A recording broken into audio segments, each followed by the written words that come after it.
Thank you, Mr. Speaker. Mr. Speaker, and still I rise, a proud, liberated Democrat, unbought, unbossed, and unafraid. I rise today because I believe in the Pledge of Allegiance. I am known to wear this tie that has what I consider a meaning that expresses much of what the pledge is all about. There are many people who have said to me that the tie is old, that it appears to be soiled and stained, but it's my favorite tie. It's a tie that I will never surrender. It's a tie that means something to me because it stands for something. It stands for the Pledge of Allegiance. More appropriately, it stands for some specific words within that pledge. Those words are liberty and justice for all. Liberty and justice for all. I do pledge allegiance to liberty and justice for all. And I rise today to thank the courageous persons who on just yesterday took a stand for liberty and justice for all. I rise to thank the 140 persons who on yesterday voted to support H-Res 939, House Resolution 939. This resolution, House 939, impeaching Donald John Trump, President of the United States, for high crimes and misdemeanors. I rise to thank the 140 persons who supported this resolution. I rise to thank the 47 persons who did not oppose what we were doing, but chose to simply say, I will vote present. That was a significant vote as well. I rise to thank them. All of these persons had the courage to say to Donald John Trump, things are changing in this country. You are likely to face a vote of 218 more persons who would vote to have you impeached. I rise to thank them for their courage. But I also rise with my cane in hand to thank two people. I want to thank John Boniface. John Boniface, constitutional scholar John Boniface. There are many constitutional scholars in this country. Let me hearken back just a moment to make this point perspicuously clear. There were many people who understood what invidious discrimination known as segregation, but in fact was racism. There were many who knew what it was. They understood it. They could articulate it well. They were great orators. But they had something that set them apart from Dr. King. It was a lack of courage. Dr. King was set apart from the intellectuals and great orators of his time because he had courage. It was his courage that allowed him to go to Birmingham and from the Birmingham jail to write a letter that explained why the movement existed and why it was so important. It was courage. John Boniface, constitutional scholar par excellence. John Boniface has something that many other constitutional scholars just don't have. They're brilliant. They can elucidate and explain to you the Federalist Papers in great detail. They can tell you why you shouldn't and why you should do something. But they don't have the courage of John Boniface. The courage to speak not only truth to power. You can speak truth to power by simply saying, power, there's a problem, and we need to address it. He will speak truth about power, which means you go to power and you say, power, there's a problem, and you're it. You are it. John Boniface has that kind of power. John Boniface has that kind of courage. John Boniface, I thank you for what you have done to help me move impeachment to the floor of the House of Representatives for a vote. I want history to know who you were. I want people to know that you left big tracks in the sands of time. I want people to know that you came from one direction and that you proceeded to another, a righteous direction. I want people to know who you are. I want people to know who Jessica Denson is, who is the mother, founder of the Removal Coalition, who believes that impeachment, conviction, and removal, that's a part of the process, but it is also the solution. Jessica Denson is a courageous woman who has a voice that is sometimes amazing to me in terms of how she so clearly articulates the issues of our time. I want people to know that she had the courage to be there when we were in front of the Lincoln Monument, to be there, to be the key, the cornerstone of the movement that caused us to get to the Lincoln Monument. That she was there to support, but also to push for impeachment, conviction, and removal. She is truly one of the great patriots of our time. I thank you for your courage. I also want to thank the millions of people now who are associating themselves with this courage of Boniface, with this courage of Denson, with this courage of the 140 who on yesterday voted to support H-Res 939, of the 47 who also took a position that I appreciate greatly. There is courage. I have to mention courage because these things don't happen simply because you want them to. It is not easy to do what we did yesterday. It is not. There are all sorts of forces, cross currents, winds, all sorts of energy, pushing back. Don't do it. Let me pause for a moment and say this. Those who are antithetical to my views, they like to say that Al Green has gone rogue. It's in the papers today. Al Green is coming before Congress and he has his cane and he's just waving his cane. That's what they say. They would have me become a person who is just another person from some dark place who doesn't know what he's talking about. So they talk about waving my cane. Yes, I'm waving my cane.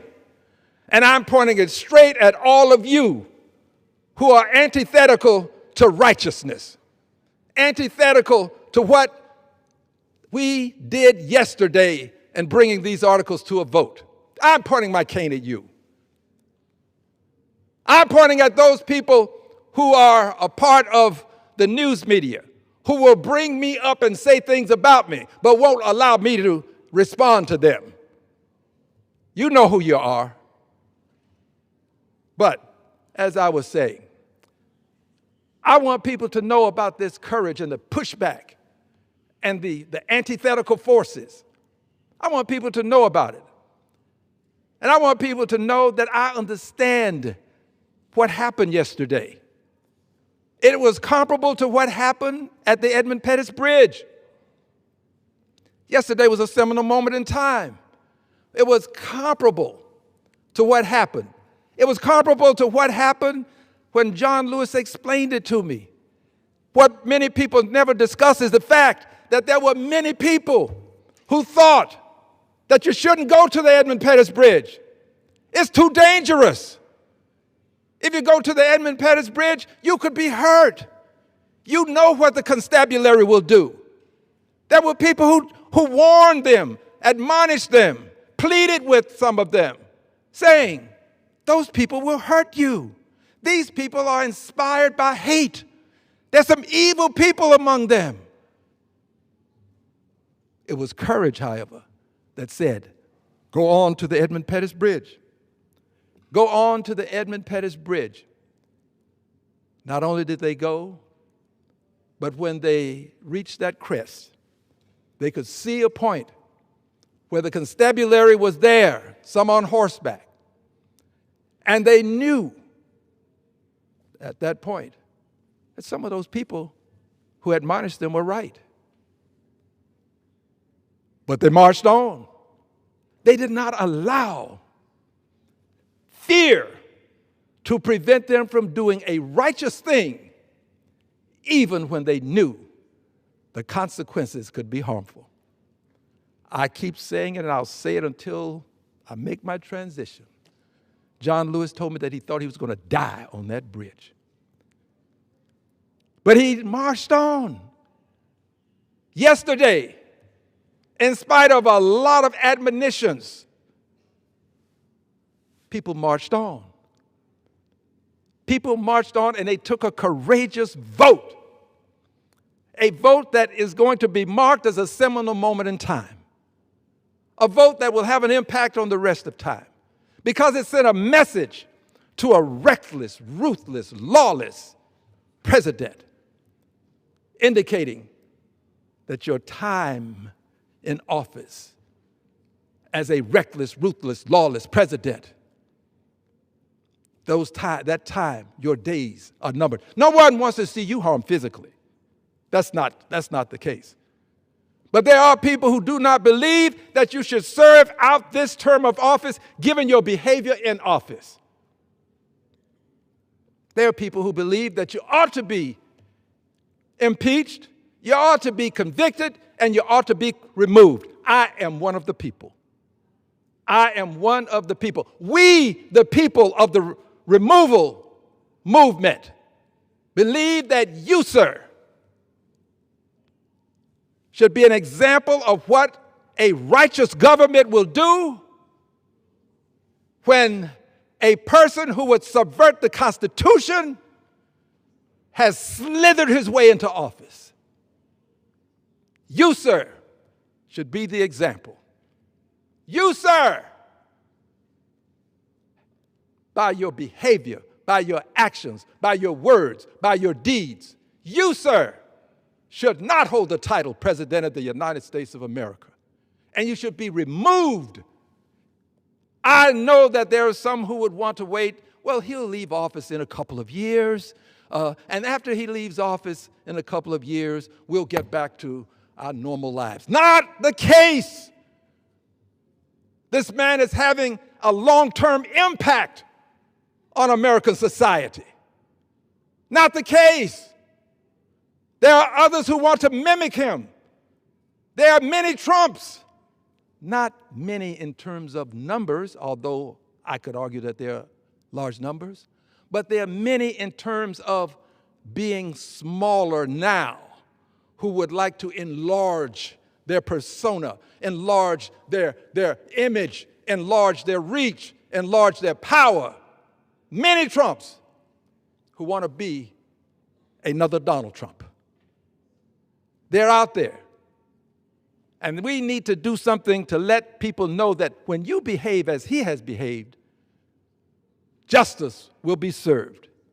Yesterday, the sword of justice swung across the House of Representatives, and it left its indelible mark. People know now that we mean business. Yes, we mean business. So to the millions of people who have joined the impeach, convict, and removal coalition, I thank you for being there. I especially thank the persons who were on the mall at the Lincoln Memorial. Now I'd like to respond to the question, if I haven't already, why are you doing this, Al Green? That really is not the question. The question really is, why wouldn't I do it? Why wouldn't I do it when I have in my hand language that motivates me to do it? Let me read what I bear in my hand. It says here, Dick Cheney's statement. For further edification, that would be Vice President Dick Cheney. This is his statement on Donald Trump's statement, talking about Donald Trump. This is something that NPR published, September 6, 2024. Vice President Dick Cheney. By the way, he was a Republican. I need not say it, but I think that it adds to what I'm about to say. I am a Democrat. I think we were in different places politically.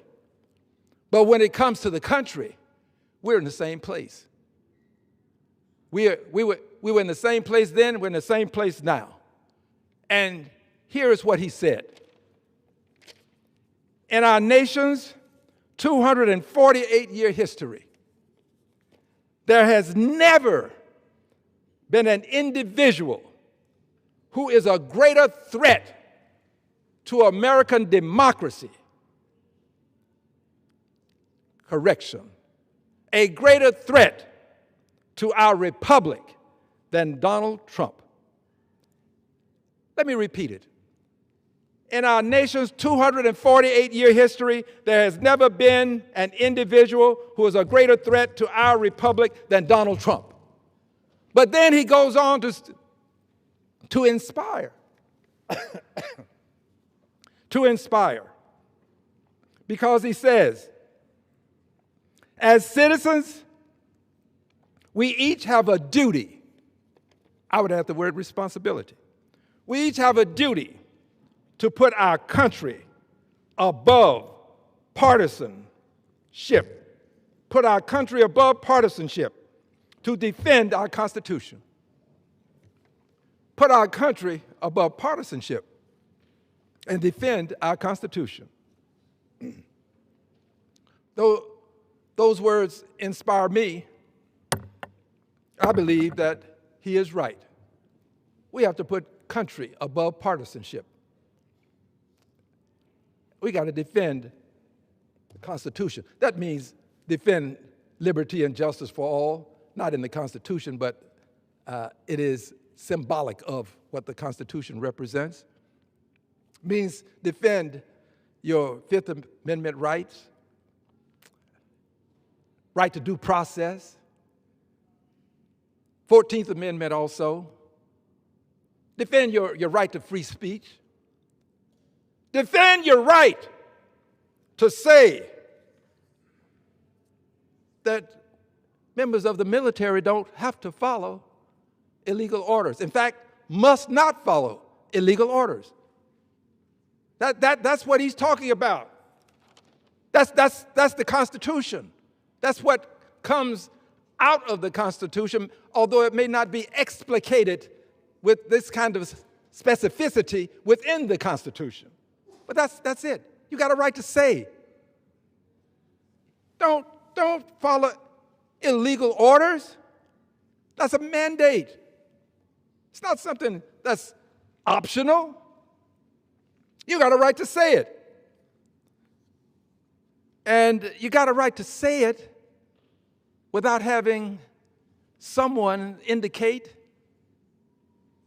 that you somehow have done something wrong and that you somehow ought to be hanged. Now, I'll say more about that in just a moment. I have much to say about that. But before I say it, I want to say this. If you, any one of you, if I threatened the President of the United States of America, got a punishment here in my hand, if you're convicted under 18 U.S.C. Section 871 of threatening the President of the United States, you can suffer consequences, including up to 5 years in a federal prison, fines of $250,000, a permanent felony record, possible restrictions on future employment, firearm ownership, and other rights. So now, if I or any one of you should indicate in some way that the president ought to somehow receive a death sentence, or if I or one of you should indicate that the president ought to be hanged, I guarantee you this president would have you arrested. I guarantee you, you would be incarcerated. I guarantee you, because you can indict a ham sandwich, they say, you would be indicted, and I guarantee you, you would go to trial. If you do something that is considered threatening, if you say, here's a good word, if you say the president ought to receive death, be punishable by death, or if you say that he ought to be hanged, as the president has said here when he posted a third party's post indicating hang them, Washington would, indicating here that their behavior was seditious behavior punishable by death. Now I'm talking about the persons who did the right thing, the righteous thing, the lawful thing of saying to people in the military, don't follow illegal orders. And they find themselves, not the president, but themselves being suspect. The president who has threatened execution, people don't want him impeached. Some. Now, there are some who do, but they have various reasons for why they can't take the stand. They can't say it. Well, I can. So for all of you who want to say it and can't say it, I'm saying it for you. I'm saying he should have been impeached. I'm saying that if ever there was a president in the history of the United States of America who should be impeached, it is Donald John Trump. What he said, he should be impeached for. Now, there are people who would say, well, you do know that he went over to Fox News, that he slithered his way over there. And after being there, he indicated that he didn't intend for anybody to be killed. Maybe not in those exact words. But he didn't intend. He didn't intend for that to be the case. Do you really think that if I said the president ought to be hanged, that I could go over to Fox, well, Fox wouldn't allow me to say it, but some news source and say, oh, no, forgive me, I made a mistake, it was a slip of my tongue. No, this president would not allow it. He would consider this a threat. I'd be facing a fine. I'd be facing going to prison. But the president is with impunity, saving what happened yesterday, with impunity, making threats against judges, making threats against members of Congress. And for those who say, well, that's just Congress and they're just judges, let me tell you how it impacts your life. If you go before one of the judges that the president has threatened and you believe that the president's threats can make a difference, will you question the judgment of the judge? He puts in the judiciary in question, the judgments, when he can intimidate judges to the extent that you think judges are acting because of the president's actions that he's taken against the judge. This is bigger than you are as a person. It's about all of us as people, threatening the judiciary, threatening the independence of the judiciary, not respecting the separation of powers. It impacts you, me. We all can be judged at some point. We want to believe that the judge is going to be objective, that he's not going to be subjective, that he's not going to, or she's not going to subject her most precious judicious thoughts to the whims of a president who is reckless, ruthless, and lawless. That's what you want to believe. Okay, well, maybe that takes care of the judges, Congressman Green, but what about members of Congress? He's just threatening them. Remember, we had a member of Congress who was wounded. There was an attempt to assassinate her. There were innocent bystanders there with her who were harmed. Deadly. It's about all of us. It's about when we're out in the public. It's about some person taking to heart what the president said when he said death, when he said hang them. It's about all of us. So I have no regrets for what I have done, zero, and would challenge anyone to come and stand over here or here and stand with me. I challenge you to come and stand and point out why I shouldn't have done what I've done, or we shouldn't have done what we have done, meaning those who are part of the removal coalition. Come, I challenge you. Let's talk before the world. Any one of you. I'm proud of what I've done. I would do it again.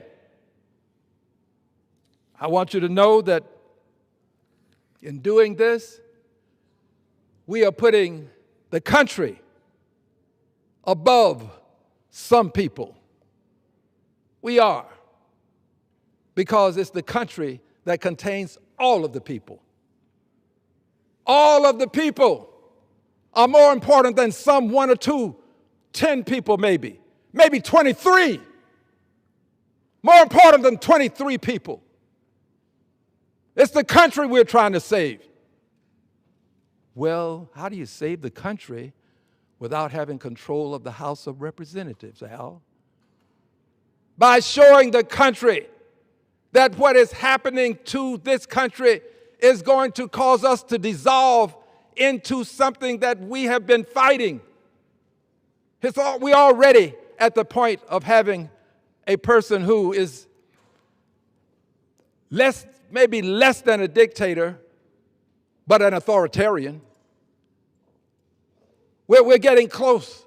When the president controls one side of the aisle that has a majority, the Republicans, when a president, and that's in the House, controls one side of the aisle called Republicans in the Senate, when a president has stacked the Supreme Court of the United States, yes, he stacked the deck.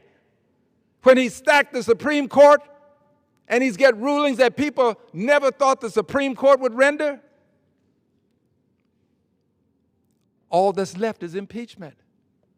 That's all that's left. And there are those who will say, well, let's just wait. Why don't we wait? They told Dr. King to wait. One of the things that Dr. King said in response to this notion that we must wait, one of the things that he said was, the time is always right to do what is right. So now, I say to you, what we did yesterday was not only right, it was righteous. Because everything in those articles is true. It's righteous. And we don't have constitutional scholars coming out and saying, well, it really doesn't comply with Federalist number whatever. That's not the argument. The argument is, this is not the time. I differ. The time, as Dr. King put it, is always right to do what is right. Now, Dr. King didn't expect everybody to do what was right when he was doing it. And I don't expect everybody who believes that what we're doing is right but won't do it themselves to do what is right with us. I understand. But what I don't want you to do, and I beg that you not do, is assault the people who are standing up for you in clever language. Don't do that. Don't assault us. We may fight back, but don't do that. I have bigger things to do. I'm not going to say ugly things. But my point is, this is bigger than any one of us in this Congress. It is bigger than the Congress, House, and the Senate together, and the judiciary. This is about the country. What kind of country will he leave when he leaves office? That's what we're dealing with. And my friends across the aisle are very much aware of how he is encroaching upon the separation of powers, the judiciary, how he is threatening the Supreme Court and threatening judges with abusive, vituperative language. When you threaten one judge, you're threatening them all. So let's not kid ourselves. He's doing it. So now I'm going to share this with you. I know who this president is. I want to make sure that you understand that I'm going to a different topic in sharing with you who he is. But I want to tell you who he is. Because in telling you who he is, I will be going to a different topic. I've made my point about impeachment. But I want to tell you who he is. Because I've seen him before. I know him. This is a different topic now. Because there's more to be said about this president than what was said in the articles of impeachment.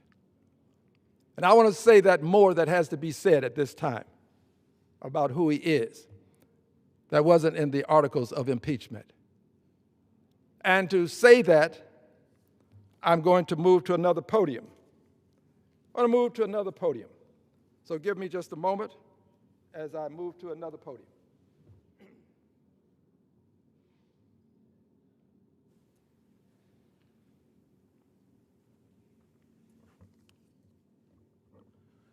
And still I rise, Mr. Speaker, and I rise now to explain to the world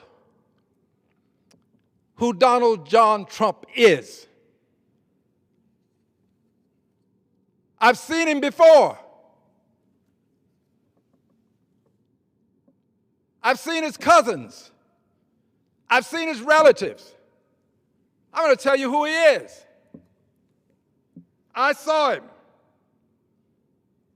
on June 11th of 1963 when he stood in the schoolhouse door. He was George Wallace. I saw him when he fought desegregation in this country. I saw him. He metamorphoses. He changes. He's a ship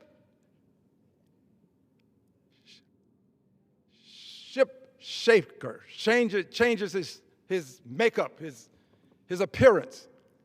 Now, those who are going to take that literally and say, gosh, he thinks that Donald Trump was George Wallace.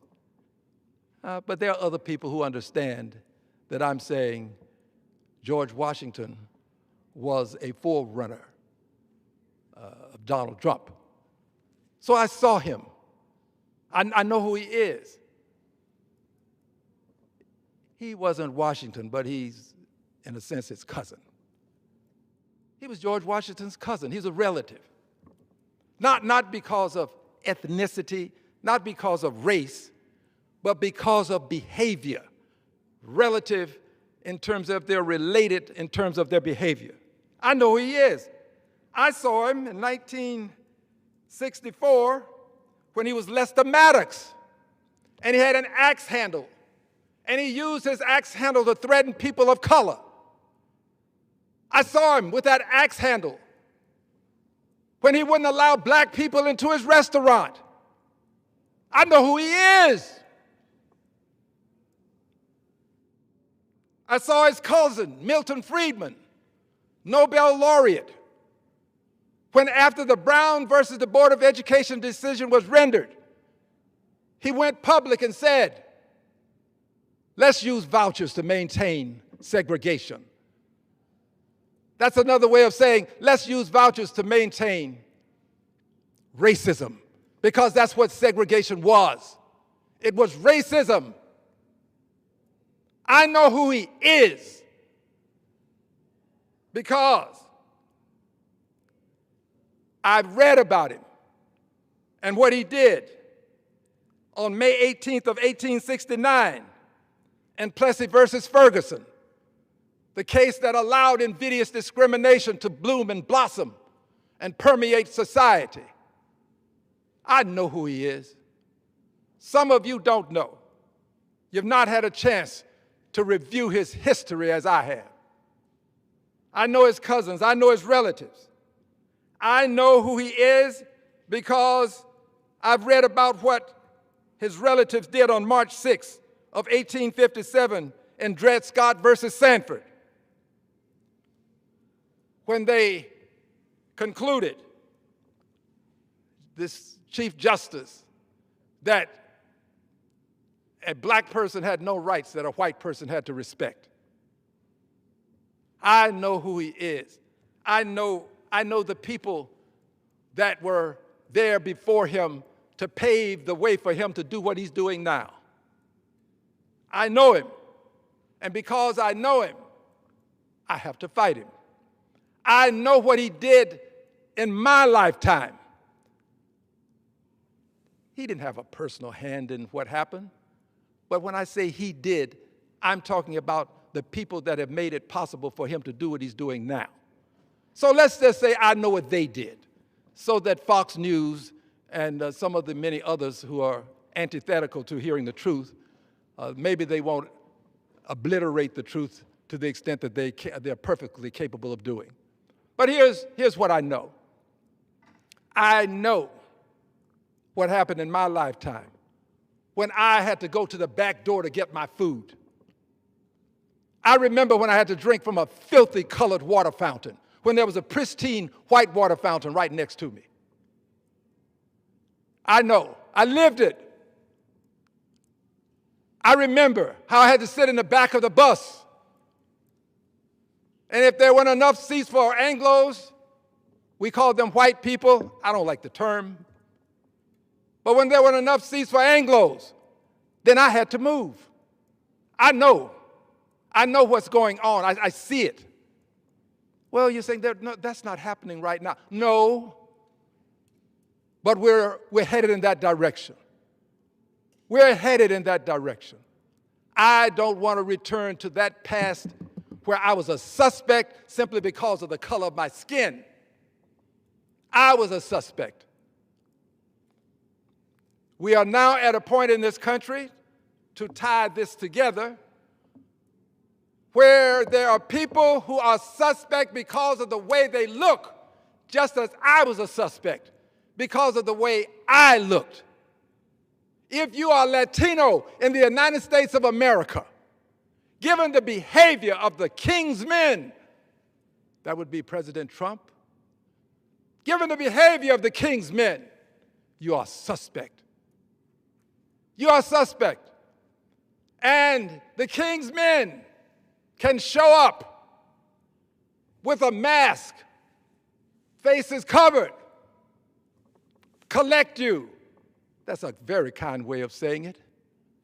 Put you in some vehicle and then storm away to some distant place. Lock you up. Relatives don't know where you are. No due process. I know who you are. I know where you're going. I know what you want to do. I've suffered what you would return if you could. I know. Yes. I see how you have decided that you and you alone determine what the law is in this country. You and you alone will decide whether a person should be locked up or released, unlike what the Constitution requires. I know who you are.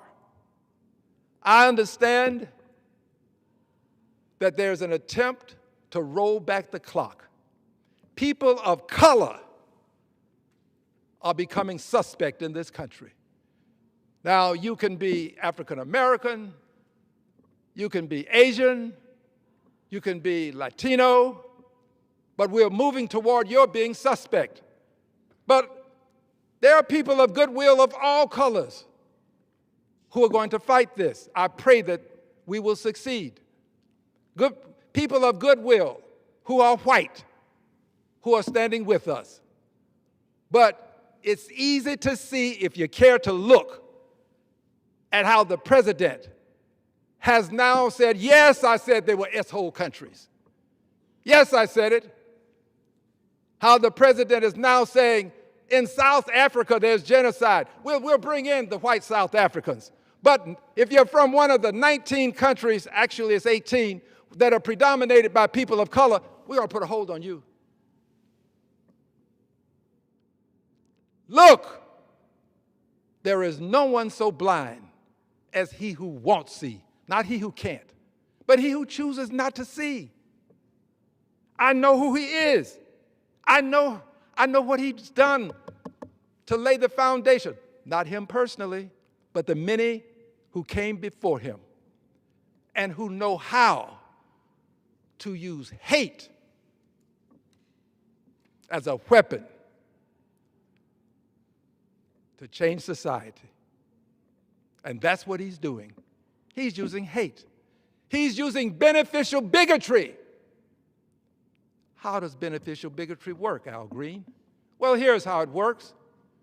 You go to someone who is a principled person, someone who has been fighting for liberty and justice for all, and you do them a favor. And in exchange for that favor, you only require one thing: loyalty. Just give me your loyalty. Give me your loyalty in the future. The thing that he has done can sometimes be of benefit to the person. Most of the time it is. But it can also be detrimental to some other people. He uses beneficial bigotry. Beneficial bigotry. It is beneficial bigotry that he has used against the Palestinians. It is. It is beneficial bigotry to say that they could be obliterated, to say that the Palestinians don't deserve a country. Used it to do all that he can to eliminate the possibility of a two-state solution. That plan that he has is nothing more than a land grab. I know who he is. I see what he's doing. And others do too. They just don't have the ability to stand in the well of the House of Representatives and say it. So I'm saying it. Yes, he's a beneficial bigot. And then those who benefit from his bigotry, they are loyal to him. People who would never allow a person to do such a thing if he hadn't done favors for them. They would speak out and speak up against his bigotry. But they don't, because he's done favors. Those who are part of the evangelical movement, they see what's happening to the country. They have an opportunity to preach on Sunday all of the righteousness, and then on Monday, they benefit from the bigotry. And as a result, righteousness becomes secondary to the loyalty that they pledged because he did something for them. So I'm saying to you, dear friends, in this part of my message today, I'm not going to relent. There are some who would have me go away. There are some who've already indicated, there was a news story out today about how I'll be defeated at the next election and I'll just become a part of a bygone history. They've already prognosticated my defeat, called me a rogue. Well, friends, all of this may happen, but I'll say this to you. It won't change my opinions, and it won't change who I am. I believe in this flag. I believe in liberty and justice for all. I don't support beneficial bigotry. I don't support people who would desecrate what the flag really means as it relates to the Constitution. Those were not the last articles of impeachment that will be brought to the floor. Those yesterday, HRES 939, they're not the last to be brought to the floor for a vote to remove Donald John Trump from office. Mr. Speaker, I yield back the balance of my time.